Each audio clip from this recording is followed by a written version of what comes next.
2024 সালের ভয়াবহ বন্যায় ত্রিপুরা রাজ্যের 8টি জেলায় ক্ষতিগ্রস্ত কৃষকদের বিপর্যয় মোকাবেলা ত্রাণের মাধ্যমে আর্থিক সহায়তা করা হয়।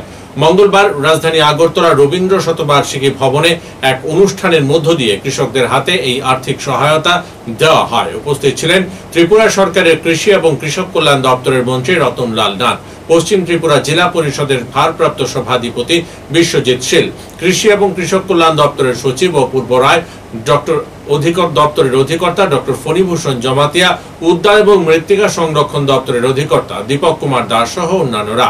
এদিন অনুষ্ঠান মঞ্চে রাজ্যের বিভিন্ন এলাকা থেকে 12 জন কৃষককে বসানো হয়।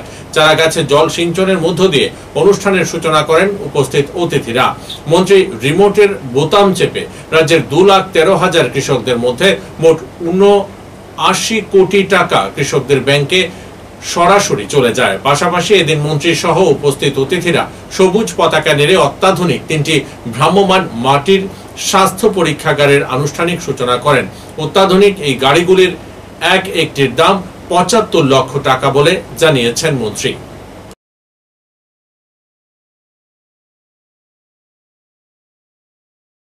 আপনারা জানেন যে আমাদের দেশের জনসংখ্যা হলো 144 কোটি। কৃষিকাজ করছে 20 কোটি। তার মানে 100 জন মানুষের মধ্যে 14 জন কৃষক। আমাদের রাজ্যে 42,82,000 মানুষ আছে এবং 4,72,000 কৃষক, মানে শতকরা 11 জন কৃষক। তাহলে এই 42,22,000 মানুষকে খাদ্য উৎপাদন করে খাওয়ার ব্যবস্থা করে দিয়েছেন আপনারা। সেরকম ভারতবর্ষ 20 কোটি কৃষক 144 কোটি মানুষকে খাওয়াচ্ছে। তো এই যে জিনিসটা, কৃষকদের সত্যিকারের মূল্যায়ন কখনো আগে হয়নি। আমার রাজনৈতিক জীবনে কৃষকদের শ্রদ্ধা সম্মান বা তাদের মূল্যায়ন করেছে সর্বপ্রথম দেশের প্রধানমন্ত্রী নরেন্দ্র মোদীজি। এর আগে কেউ কোনোদিন কেউ চিন্তাও করে যে তাদের শ্রদ্ধা জানাতে হবে, তাদের সম্মান জানাতে হবে, তাদের আয় বাড়াতে হবে, তাদের আয় দ্বিগুণ বা 3 গুণ করতে হবে। কোনোদিন কেউ চিন্তা করতে পারে না।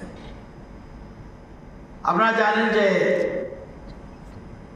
এখানে আপনারা অনেকে আছেন, অল্প বয়সেরও আছেন, বয়স্ক লোকরা আছেন।